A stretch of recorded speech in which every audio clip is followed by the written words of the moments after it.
Welcome back, everyone. What I'm about to break down for you today is something most people are completely missing. And when I say missing, I mean they're not seeing the full economic picture of what's actually happening right now with this Iran war. Because while everyone's focused on missiles and naval battles and diplomatic tensions, there's a much deeper story unfolding, an economic earthquake that's reshaping the entire global system. And to help me explain all of this, I want to bring in someone who understands these dynamics better than almost anyone. So hit that like button right now to help boost this conversation, because what we're about to discuss is critical to understanding where the world economy is actually headed. Let me start with some stark facts that just came out in the last 24 hours. According to Al Jazeera, the CEO of Aramco, the massive Saudi oil company, just revealed that the world has gone without 1 billion barrels of oil over the past 2 months due to this war and the impact on the Strait of Hormuz. With Iran now controlling that strait to a significant degree, we're seeing world oil inventories falling at a record pace. Many analysts are talking about how the United States is rapidly pumping out its strategic petroleum reserves and could potentially run out by July. The economic impact is already being felt dramatically in prices. Germany just reported disruptions affecting 20 million passengers due to skyrocketing jet fuel costs. Now, before we go deeper, I want to show you something Donald Trump said recently about the economic situation, because apparently he's not worried at all. Listen to what he said at the White House regarding oil prices. Because we cannot let these people have a nuclear weapon. They'll use it. We can't. I also thought oil would go up to $200, $250,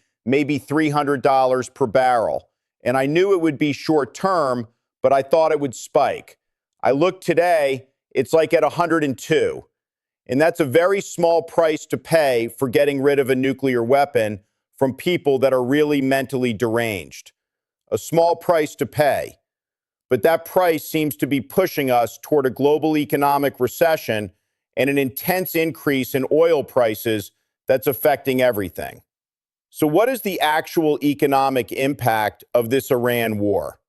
How should we understand what's really going on?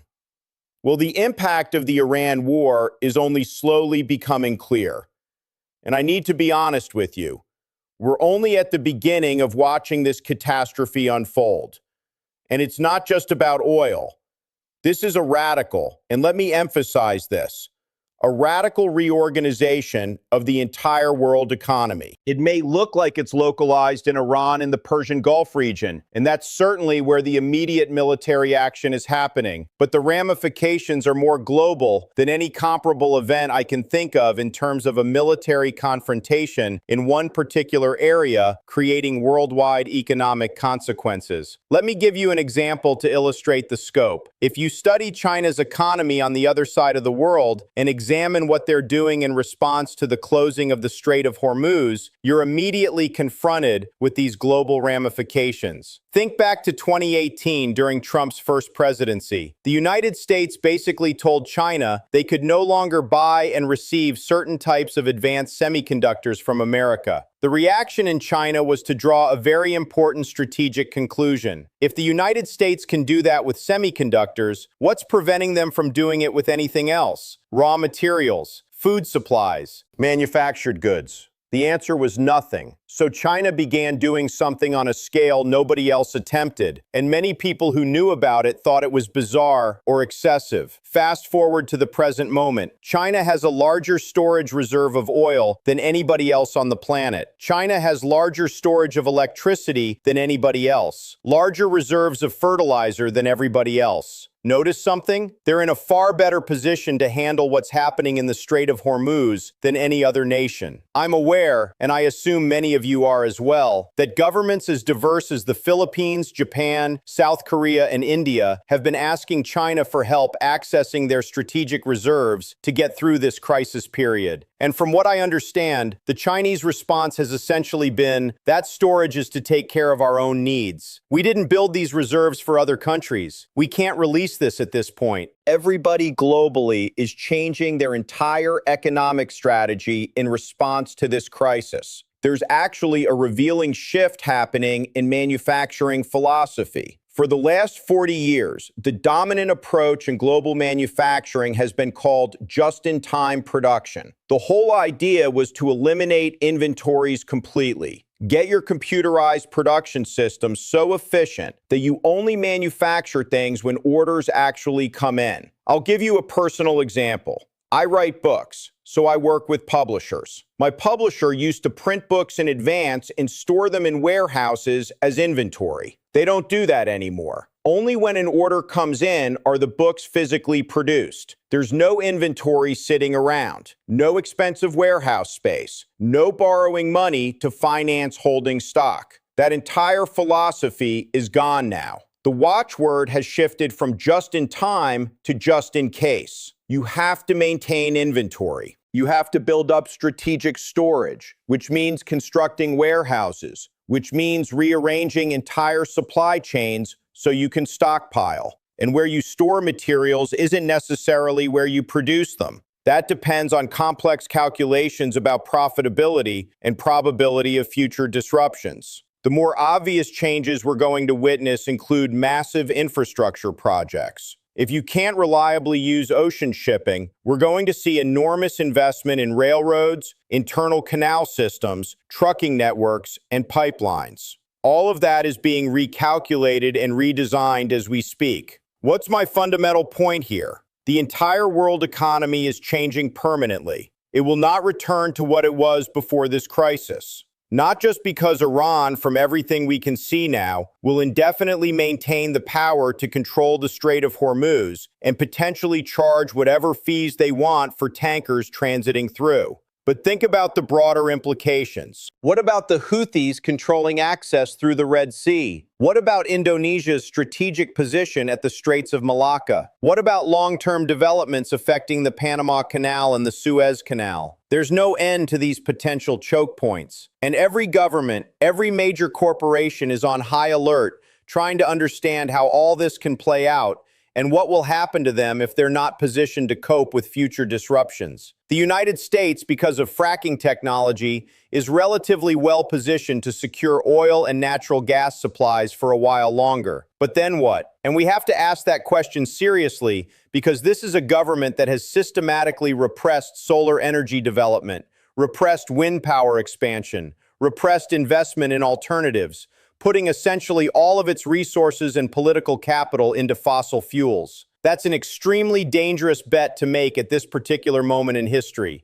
especially with deteriorating relations with Canada, potentially forcing them to redirect their energy exports toward other markets. They may not necessarily come back to supplying the United States for all kinds of obvious reasons related to reliability and trust. I also want to emphasize something people are making serious mistakes about. What you're seeing with Trump is definitely extreme, even by American political standards. No question about that. But Trump remains president because the business community, or if you prefer, the ruling class in the United States, is not fundamentally unhappy with him. He's delivered the tax cuts they wanted. He's delivered deregulation of their industries that they demanded. He's been aggressively helping them secure international support for their operations. So they don't have major complaints. The top 10% of Americans, and that's the group we're really talking about, are also the owners of 80% of all stocks in the stock market. When the stock market goes up,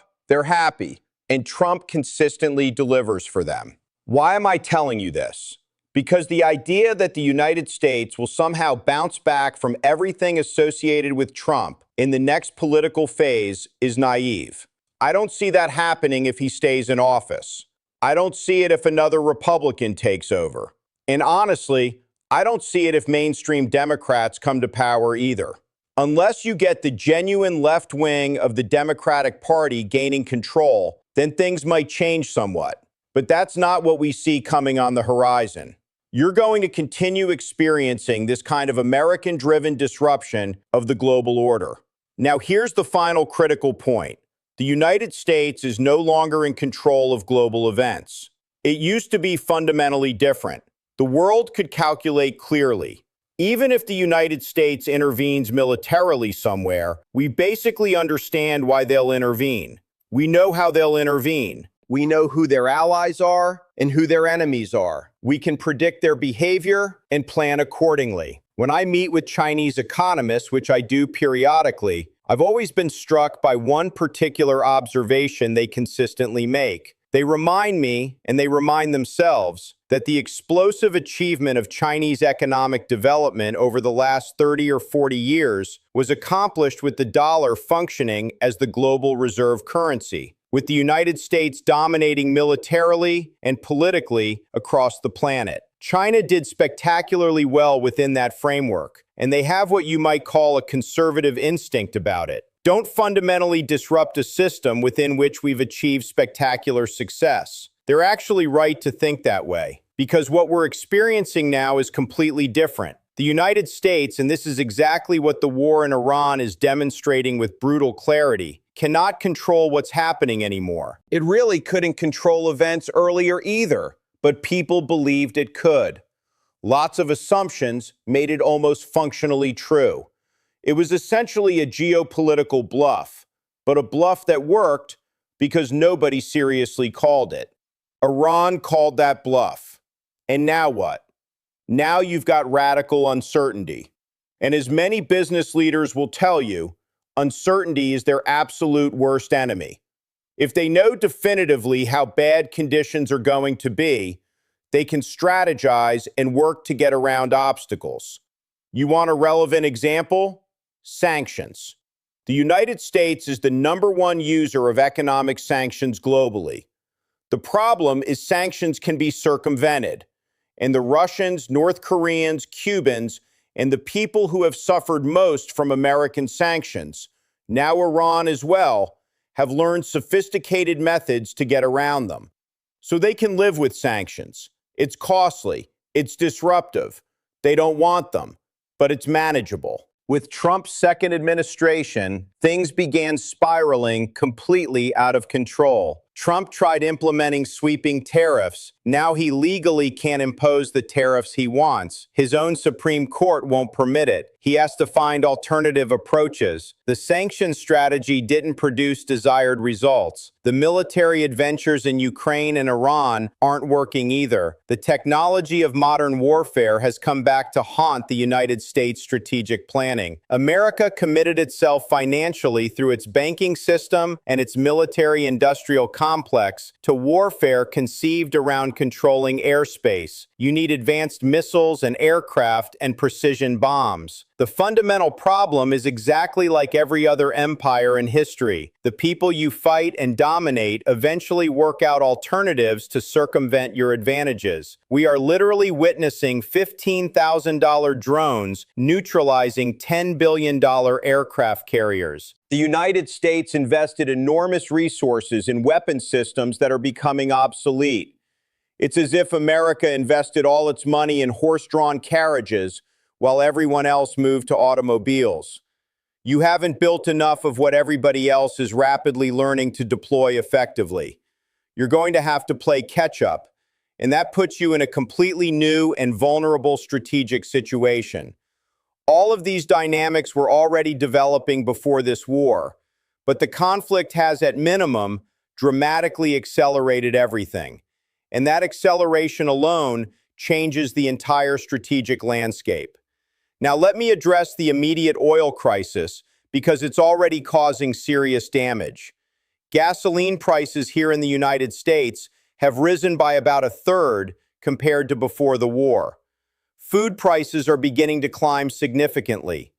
Airlines have slapped an extra $100 to $300 onto every ticket for domestic flights across the country. So yes, it's already hurting ordinary Americans economically. And that's critically important because capitalism in the United States, as in every other part of the world, is an inherently unstable system. Every 4 to 7 years on average, there's a significant economic downturn. Let me give you recent examples. We had a major crisis in the year 2000, the so-called dot-com crash. 7 years later, in 2008, we experienced another massive crisis called the subprime mortgage collapse, or the Great Recession. Then roughly 8 years after that, we hit the COVID-19 pandemic crisis. Well, it's been about 6 or 7 years since the last major downturn. We're statistically due for another one, and we're already seeing the warning signs. Unemployment is gradually creeping upward. Hiring rates are declining. We therefore have the genuine prospect of an economic recession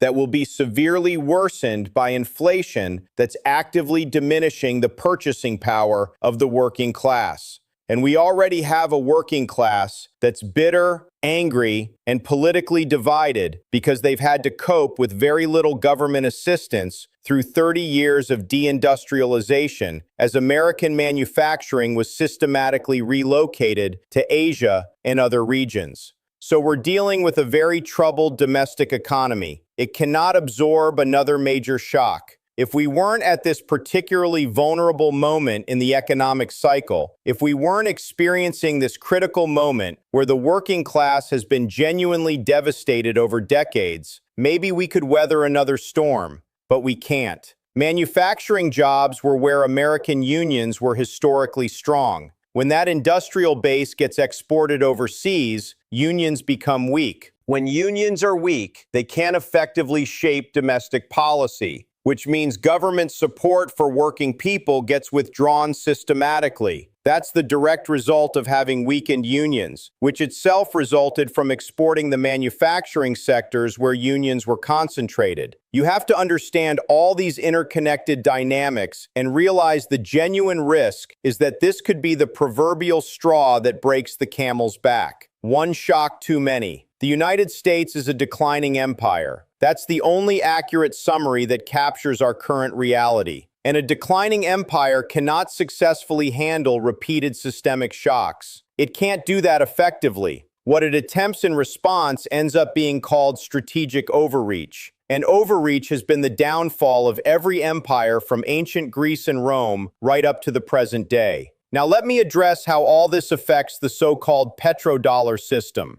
Because even mainstream publications like CNBC are openly discussing how the United States is essentially sleepwalking into a recession because of the oil shock we just discussed, combined with cascading effects rippling across every sector of the economy. Some analysts argue that because American oil companies and liquefied natural gas corporations are profiting enormously, this actually strengthens the petrodollar. Others are saying this war has so dramatically rearranged global economic relationships that we may be looking at a future where the petrodollar is no longer dominant in international affairs. So what's the reality? I believe the petrodollar system, certainly the arrangement we've maintained since the 1970s, based on a deal struck between the United States and Saudi Arabia, is gone. Finished. At minimum, it will be fundamentally reorganized and redirected. Let me explain the key dimensions of how this is playing out.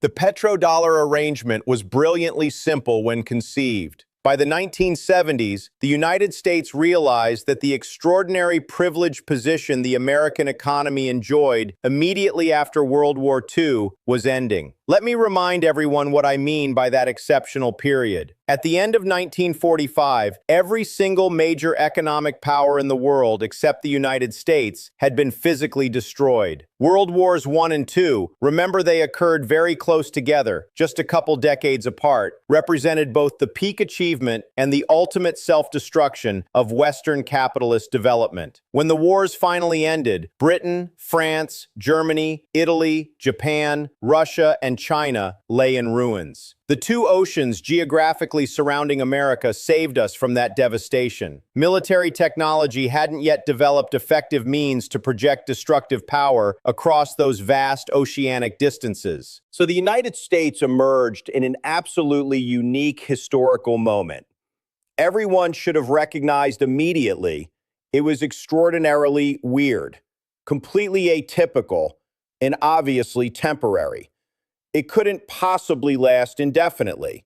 Why? Because you could destroy factories, railroads, ports, and kill tens of millions of people, which the world wars certainly did. But the surviving populations don't forget what they learned. And once the bombing stops and warfare concludes, they can immediately begin rebuilding if given the resources to do so. After World War II ended, That's exactly what Germany, Japan, France, England, Italy, Russia, and China set about accomplishing. But for the first 30 years, from 1945 to 1975, the United States dominated the world economy completely. We had overwhelming superiority in nuclear weapons, absolute dominance in economic production and global trade. The dollar became overnight the international reserve currency, displacing the British pound. We were genuinely the king of the global economic hill. And this dominance developed in America a peculiar form of national self-delusion. We'd seen similar patterns before in other empires, but it manifested distinctly in American culture. We suddenly believed far more intensely than previously that the United States was literally God's chosen nation. American exceptionalism became the dominant ideological framework. Thousands of books and articles published in the 40s, 50s, 60s, and 70s proclaimed that American democracy represented the ideal model for the entire world. Everything we did domestically was how things should be done everywhere else globally. A self-delusional national psychology that genuinely requires serious psychological analysis to fully understand. Here's the fundamental problem, though. By the 1970s, America's exceptional period was already finished. It was a wonderful feeling while it lasted, but the holiday didn't last very long. By the 70s, Americans were no longer buying Ford and General Motors vehicles. They were purchasing Volkswagens, and then Toyotas and Datsuns. The world woke up to the reality that Japanese and European manufacturers had worked systematically to build better automobiles at lower prices. They accomplished exactly what capitalism theoretically drives producers to achieve.